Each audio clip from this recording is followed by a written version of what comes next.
Hello everyone, welcome back to chapter 4 of Kasper in the Glitter. A noise.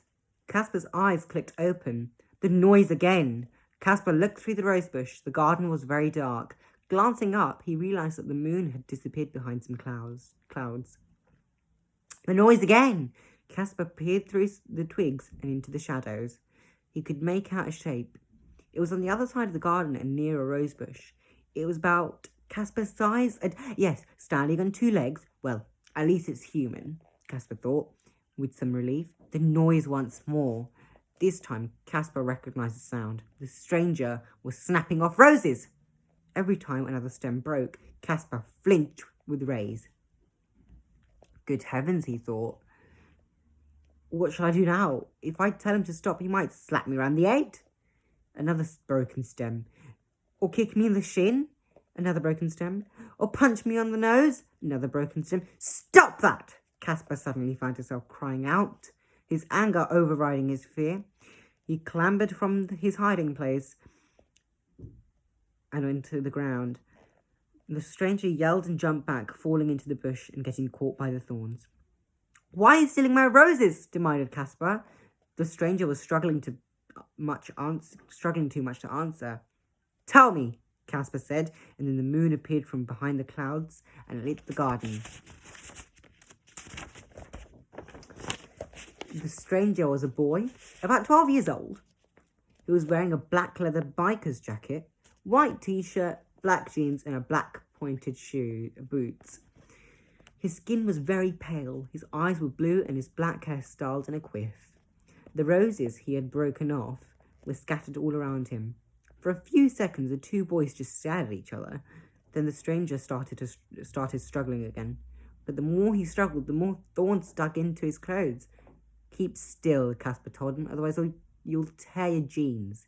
The boy stopped moving and glared at Kasper. You didn't scare me, he said. So don't you think you did? By the way, here's the boy. I don't. Good for you. The boy looked at his jeans. The thorns had ripped through one of the knees. See what your stupid rosebush has done? You shouldn't be in my garden in the first place. You're boring me already, sneered the boy. Just help me get free and I'll be on my way. I want to know why you're stealing my roses first, Kasper insisted. That's my business. Now give me a hand before I blow a fuse. I'm a very short-tempered heartthrob. A short-tempered what? Asked Kasper. The boy touched his hair. Just look at this quiff, he said. What kind of a person has a quiff this perfect? I don't know, replied Kasper. A heartthrob, the boy exclaimed. And that's what I am. Heartthrob mink. And at the moment, I'm a very stuck heartthrob. He tugged at his clothes again. The sound of ripping could be heard. These jeans are going to be totally shredded. Heartthrob stopped speaking as another sound filled the air. It was Pumpkin calling. A facial! A facial! Heartthrob gave Kasper a startled look. It's only Pumpkin, Kasper explained. She usually talks in her sleep, but she never wakes up. Don't be scared. Scared? Me? Don't make me laugh. I'm a fearless heartthrob. Pumpkin continued to call, a facial, for a while. Her voice floated round the garden. The two boys stared at each other, listening. When she'd stopped calling, Heartthrob asked, She your mum?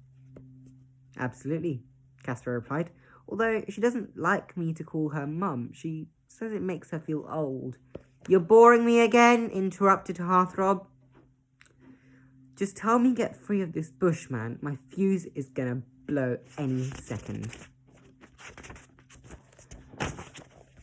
Kasper took a step forward. He was so close, he could reach out and touch Heartthrob if he wanted to.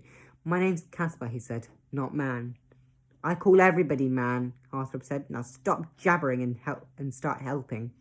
Kasper started to untangle Heartthrob's clothes from the rosebush. Only 5 thorns left, only 5 thorns kept him trapped.